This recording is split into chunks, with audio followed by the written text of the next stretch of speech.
الله عليكم يا مصريين، فعلا اثبتوا ان انتوا لسه متوحدين ودايما على الخير والمبدأ متجمعين. يعني لما نقول المصريين هيعملوا انتفاضة ويعملوا مقاطعة، خلاص وسع وشك. فعلا واضح ان هو الموضوع دخل في الجد، واحنا طبعا كلنا متابعين ان الشركات اياها اللي بتدعم الملاعين قاعدين عمالين يخسروا في الملايين، وجت على طول الشركات المتضررين راحوا نازلين بالعروض والتخفيضات عشان يغروا المصريين. لكن على مين؟ ده احنا المصريين عملوا عكس المتوقع، وزاد العند على العند عند، وبقينا المقاطعة زادت، وابتدى الناس دي فعلا يتحطوا في مزنق علشان يبقوا فاهمين ان مش كلنا هنقعد نتفرج. ما هو اللي هيشرب منتج من ده كانه بيشرب دم اخوه اللي بيتقتل هناك، اللي هياكل اكله من ده كانه بياكل لحم اخوه اللي بيتقتل هناك.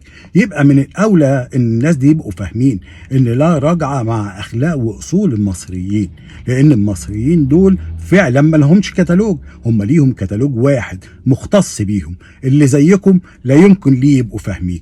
وهرجع اقول لكم الله عليكم يا مصريين. ونمره 2 بقى اللي جاي اكلمكم فيها، لما احنا كده جامدين وعلى المقاطعه قادرين، ما نتنبه حسي معاكم بدل المره مرتين، ما نستغل التجربه دي ونستغل الوعي الجمعي اللي حصل لينا.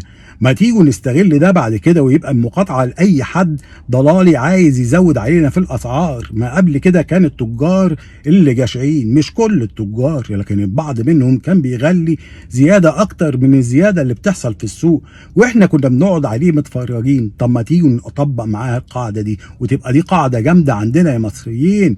احنا اي حد يغلي علينا نقاطع ليه، وفي النهايه هو اللي هيرجع لنا. فهقول لكم حاجه، اولا مش عايزين ان احنا نبقى المقاطعه الفتره وانتهى الموضوع، لازم نعلم على الناس دي ونفهمهم ان احنا برضو شعوب عندها اصول. ونمره 2 لو سمحتوا ما تيجوا نستغل ده بعد كده في اي وقت قدامنا في جشع بيظهر في السوق. اي حد يغلي علينا بعد كده بيت بقى بصل زي ما يكون مقاطعه. لو قدرنا نعمل ده على طول والله العظيم ما حد يعرف يغلبنا من التجار والجشع واصحاب راس المال اللي ما عندهمش ضمير، اللي بيتعاملوا معانا على اساس ان احنا في النهايه مصادر فلوس مش بيوت ونفوس. ربنا يصلح حالي وحالكم، والحمد لله ان احنا لسه مصريين جدعان قوي بالصلاه على النبي. السلام عليكم، تتمسوا بالعافيه.